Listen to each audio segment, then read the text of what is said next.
Olá! Você conhece o efeito Backlash no direito constitucional? Já viu questão de prova sobre isso? Não? Então vem comigo que a gente vai falar um pouquinho sobre o efeito Backlash. Olha só, o efeito Backlash no direito constitucional pode ser definido como uma reação conservadora da sociedade e especialmente de um poder, especialmente o poder legislativo, em oposição a decisões progressistas do Poder Judiciário, ok? Ou então eu poderia definir como uma reação conservadora de um poder, especialmente o Poder Legislativo, em oposição ao ativismo judicial, ok?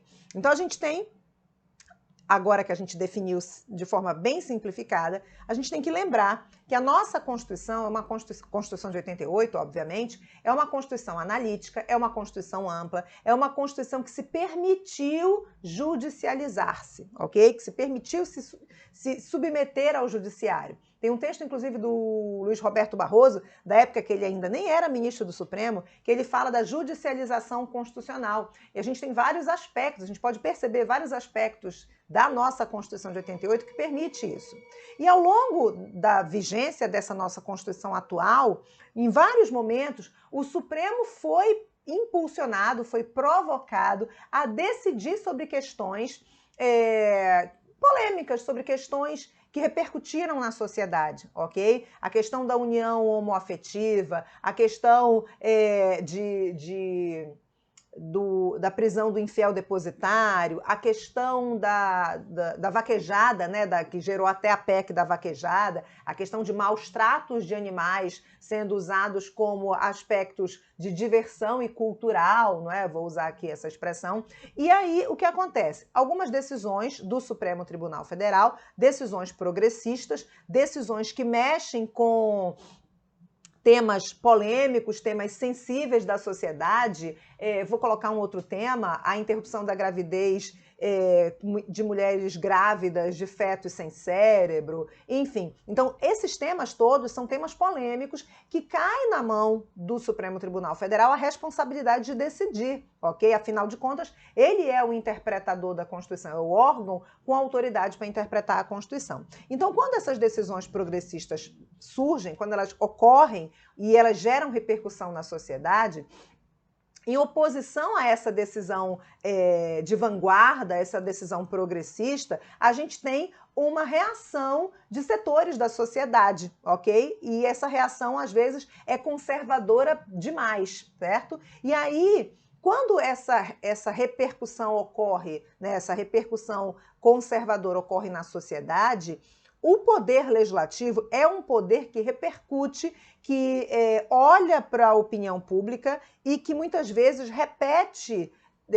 ideias, né, porque repete ideias de setores da sociedade, ok? E aí, com uma forma de contrapor, com uma forma de confrontar as decisões do Poder Judiciário, o Poder Legislativo, que não se submete, não é, às decisões do controle de constitucionalidade, por exemplo, não que ele não se submeta a nenhuma decisão, mas o Poder Legislativo, na sua função de legislar, ele não está submetido às decisões do Supremo. E aí ele vem, o Poder Legislativo, na sua função de legislar e legisla de maneira conservadora, certo? Fazendo esse efeito de backlash, esse efeito de retorno, ok? De retorno a um momento que não é mais o momento atual. E aí a gente tem como exemplo um caso clássico, inclusive, e que já houve questão de prova sobre isso. Eu trago até uma questão nesse vídeo para você, mas nem é essa questão da emenda 96. Mas o que ocorre? O Supremo Tribunal Federal, decidindo sobre um caso, uma decisão do controle de constitucionalidade, um caso de São Paulo, né, de uma decisão vinda do Judiciário de São Paulo, ele declara que as vaquejadas, os rodeios, esses eventos de diversão e cultura, eles significam maus tratos de animais, ok? E aí, então, o Supremo, em uma determinada ação, declarou inconstitucional a vaquejada, né? Simplificando a história. Logo depois, em 2016, essa decisão foi de 2016, o Congresso Nacional contrapondo a decisão progressista, não é, de defesa dos animais, contrapondo o Supremo Tribunal Federal, ele aprova a Lei 13.364 de 2016, está anotadinho aqui o número da lei. Ele aprova esta lei considerando a vaquejada um elemento da cultura brasileira, enfim, certo? E logo depois aprova a emenda 96 de 2017, que foi conhecida como emenda da vaquejada, acrescentando o parágrafo 7º ao artigo 225.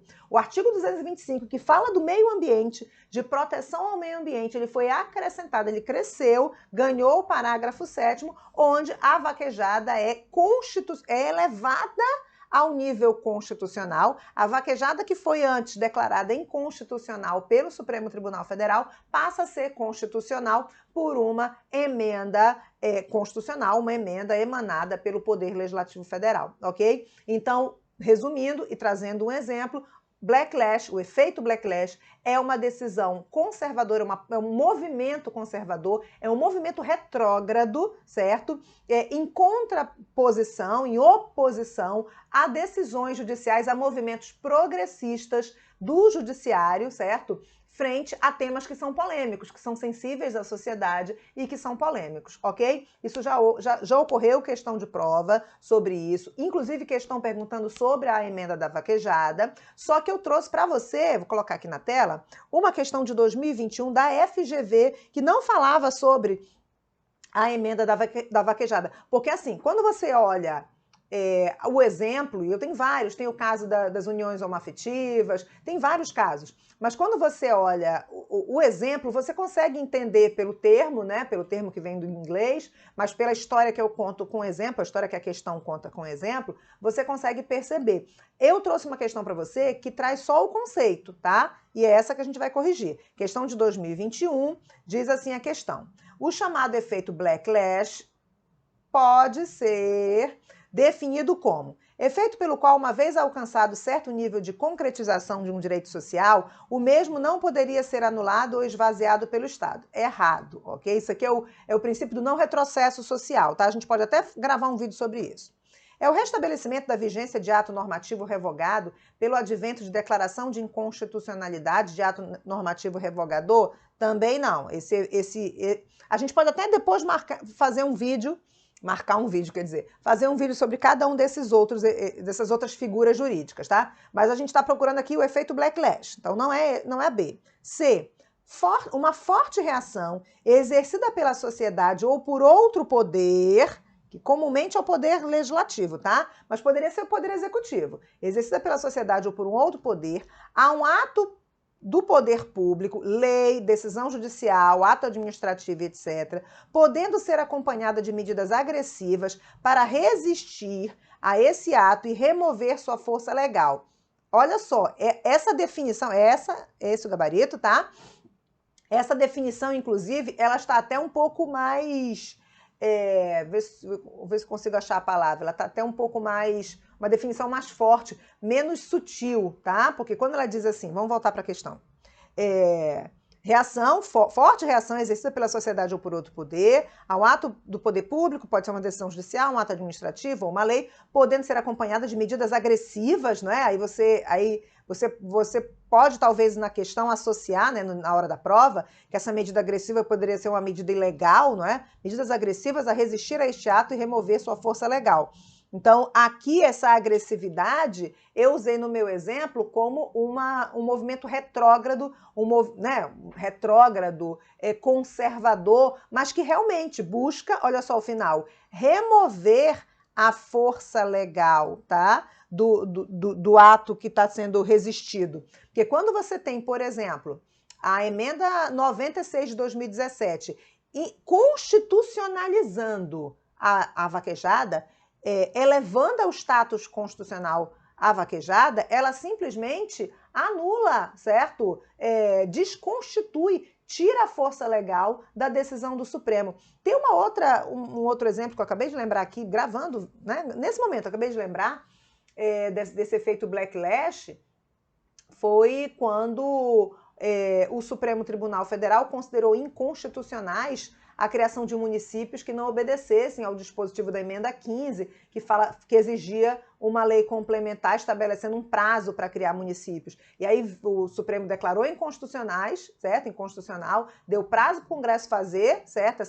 Essa bendita lei complementar. Todo mundo que é meu aluno e que assiste aula de organização do Estado, eu explico isso, e aí vem o Congresso e faz uma emenda convalidando os municípios inconstitucionais, tirando a força legal da decisão do Supremo, desautorizando o Supremo, entendeu? Então a gente convive há bastante tempo com esse efeito backlash e ele atualmente está mais frequente, ok? E a gente vai também começar a ver ele mais frequente nas questões de prova, tá? Vamos terminar de analisar a questão. Letra D, efeito pelo qual a declaração de inconstitucionalidade de uma norma gera a declaração de inconstitucionalidade também das normas que sejam dependentes daquela, não é?